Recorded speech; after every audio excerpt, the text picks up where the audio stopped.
हमें चिंता नहीं उसकी, उसे चिंता हमारी है। मेरे जीवन के रक्षक श्री बांके बिहारी हैं। बोलो राधा कृष्ण भगवान की जय। नमस्कार मित्रों, मैं हरिओम एस्ट्रोलॉजर आपका अपने चैनल में हार्दिक अभिनंदन करता हूँ। आज मैं आपको सुनाने जा रहा हूँ रामायण काशी की व्रत कथा। श्रद्धा भक्ति भाव से श्रवण करें। बोलो लक्ष्मी नारायण भगवान की जय। कार्तिक महीने के कृष्ण पक्ष में आने वाली एकादशी को रामायण एकादशी कहा जाता है। ऐसे में मान्यता है कि इस दिन भगवान कृष्ण की उपासना करने और व्रत रखने से मन वांछित कामना पूरी होती है। रामायण एकादशी को रंभा एकादशी भी कहते हैं। इस दिन वासुदेव श्री कृष्ण के केशव रूप की उपासना की जाती है। कहते हैं कि इस दिन पूजा से कान्हा साक्षात्कार भी संभव है। इस एकादशी का व्रत रखने से पापों का नाश होता है, साथ ही महिलाओं को सुखद वैवाहिक जीवन का वरदान भी मिलता है। रामायण एकादशी की पूजा इस प्रकार करनी चाहिए। सुबह उठकर स्नान कर स्वच्छ वस्त्र धारण करें। भगवान कृष्ण का या केशव का पूजन करें। पूजा करने के बाद मस्तक पर सफेद चंदन लगाएं, इससे मस्तिष्क शांत रहेगा। भगवान कृष्ण को पंचामृत, फूल और मौसमी फल अर्पित करें। श्री कृष्ण के मंत्रों का जाप करें। पूजा के दौरान गीता का पाठ भी अवश्य करें। रात को चंद्रोदय के बाद दीप दान करें। एकादशी के दिन रात्रि में सोने का विधान नहीं है। कहा जाता है कि एकादशी का पूर्ण फल प्राप्त करने के लिए रात्रि में जागरण अवश्य करें। एकादशी के अगले दिन यानी द्वादशी के दिन दान करें। खासतौर पर जूते, छाते और वस्त्र का दान श्रेष्ठ माना जाता है। द्वादशी के दिन दान करने के बाद व्रत का पालन करें। अब श्रवण करें कथा का। बोलो सच्चिदानंद भगवान की जय। एक नगर में मुचकुंद नाम के प्रतापी राजा थे। उनकी चंद्रभागा नाम की एक पुत्री थी। राजा ने बेटी का विवाह राजा चंद्रसेन के बड़े बेटे शोभन के साथ कर दिया। शोभन थोड़ा दुर्बल था, वह एक समय बिना खाए नहीं रह सकता था। शोभन एक बार कार्तिक के महीने में अपनी पत्नी के साथ अपने ससुराल आया। तभी रामायण एकादशी आ गई। चंद्रभागा के ग्रह राज्य में सभी इस व्रत को रखते थे। शोभन को बहुत यह व्रत रखने के लिए कहा गया, किंतु शोभन इस बात को लेकर चिंतित हो गया कि वह तो एक पर्व को भी भूखा नहीं रह सकता, फिर वह रामायण एकादशी का व्रत कैसे करेगा। यह चिंता लेकर वह अपनी पत्नी के पास आया और कुछ उपाय कर निकालने के लिए कहा। चंद्रभागा ने कहा, अगर ऐसा है तो आपके राज्य से बाहर जाना होगा, क्योंकि राज्य में कोई भी ऐसा नहीं है जो इस व्रत को न करता हो। यहाँ तक कि जानवर भी अन्न ग्रहण नहीं करते। लेकिन शोभा ने यह उपाय मानने से इंकार कर दिया। उसने व्रत करने की ठान ली। अगले दिन सभी के साथ शोभन ने भी एकादशी का व्रत किया, लेकिन वह भूख और प्यास बर्दाश्त नहीं कर सका और प्राण त्याग दिया।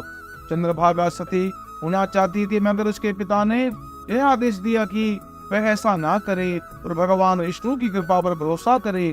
चंद्रभागा ने अपने पिता की आज्ञा के अनुसार सती नहीं हुई। वह अपने पिता के घर रहकर एकादशी के व्रत करने लगी।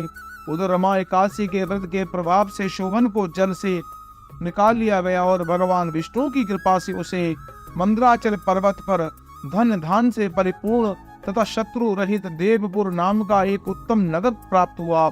उसे वहां का राजा बना दिया गया। उसके महल में रत्न तथा स्वर्ण के खंभे लगे हुए थे। राजा शोभन स्वर्ण तथा मणियों के सिंहासन पर सुंदर वस्त्र तथा आभूषण धारण किया बैठा था। गंधर्व तथा अप्सराएं नृत्य गान कर स्तुति कर रही थी। उस समय राजा शोभन मानो एक दूसरा इंद्र प्रतीत हो रहा था। उन्हीं दिनों मुचकुंद नगर में रहने वाले शोभ शर्मा नामक एक ब्राह्मण तीर्थ यात्रा के लिए निकला हुआ था।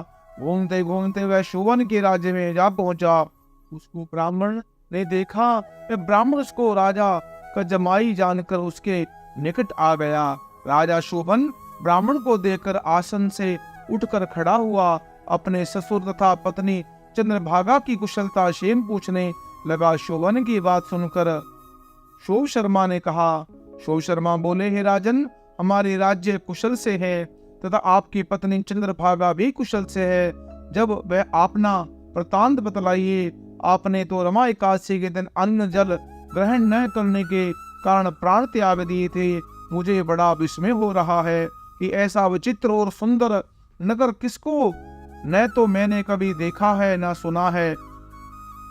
आपको किस प्रकार प्राप्त हुआ?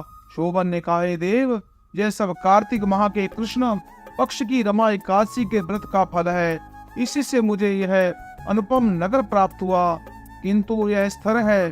शोभन की बात सुनकर ब्राह्मण बोला। शोभन शर्मा ने कहा, हे राजन, यह स्थिर क्यों है और किस प्रकार से हो सकता है? यदि इसे स्थिर करने के लिए मैं कुछ कर सका तो यह उपाय अवश्य ही करूंगा। राजा शोभन ने कहा, ये ब्राह्मण देव, मैंने यह व्रत विश्वस्त होकर तथा श्रद्धा रहित किया था, उसके प्रभाव से मुझे यह स्थिर नगर प्राप्त हुआ। परंतु यदि तुम इस वृतांत को राजा मुचकुंद की पुत्री चंद्रभागा से कहोगे तो वह इसको स्थिर बना सकती है। राजा शोभन की बात सुनकर ब्राह्मण अपने नगर को लौट आया। राजकन्या चंद्रभागा बोली। चंद्रभागा ने कहा, हे ब्राह्मण देव, आप क्या वह सब दृश्य प्रत्यक्ष देखकर आए हैं या अपने कोई स्वप्न देख रहा है? चंद्रभागा की बात सुनकर ब्राह्मण बोला। ब्राह्मण ने कहा, हे राजकन्या, मैंने तेरे पति शोभन तथा उसके नगर को प्रत्यक्ष देखा है, किंतु वह नगर अस्थिर है। तू कोई ऐसा उपाय कर जिससे वह नगर स्थिर हो जाए। ब्राह्मण की बात सुनकर चंद्रभागा बोली।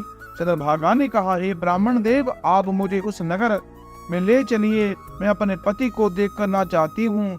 मैं अपने व्रत के प्रभाव से उस नगर को स्थिर बना दूंगी। चंद्रभागा के वचन को सुनकर वह ब्राह्मण उसे मंदराचल पर्वत के पास वामदेव के आश्रम में ले गया। वामदेव ने उनकी कथा को सुनकर चंद्रभागा का मंत्रोच्चारण से अभिषेक किया। चंद्रभागा मंत्रों तथा व्रत के प्रभाव से दिव्य देह धारण कर पति के पास चली गई। शोभन ने अपनी पत्नी चंद्रभागा को देखकर उसे प्रसन्न पूर्वक आसन पर अपने पास बिठा लिया। चंद्रभागा ने कहा, हे स्वामी, अब आप मेरे पुण्य को सुनिए। जब मैं अपने पिता के घर में 8 वर्ष की थी, तब से ही मैं विधिवत एकादशी का व्रत कर रही हूँ। इसी मंत्रों के प्रभाव से आपका यह नगर स्थिर हो जाएगा और सभी कर्मों के परिपूर्ण होकर पढ़ने के अंत तक स्थिर रहेगा। चंद्रभागा के दिव्य स्वरूप धारण कर तथा दिव्य वस्त्र अलंकारों से सजकर अपने पति के पास सुखपूर्वक रहने लगी।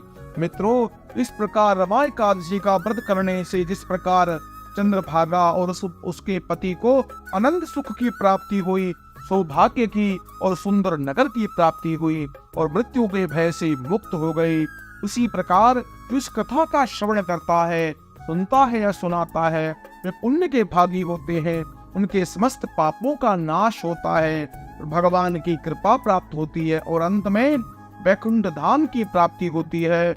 इस पुण्यदायिनी कथा को आप अपने इष्ट मित्रों से शेयर करें, पुण्य के भागी बने और अपने इस चैनल को सब्सक्राइब करें। आपको अच्छी अच्छी जानकारियां प्राप्त होंगी और सुंदर सुंदर कथाएं सुनने को प्राप्त होंगी। और कमेंट बॉक्स में आप ओम लक्ष्मी नारायण अवश्य लिखें।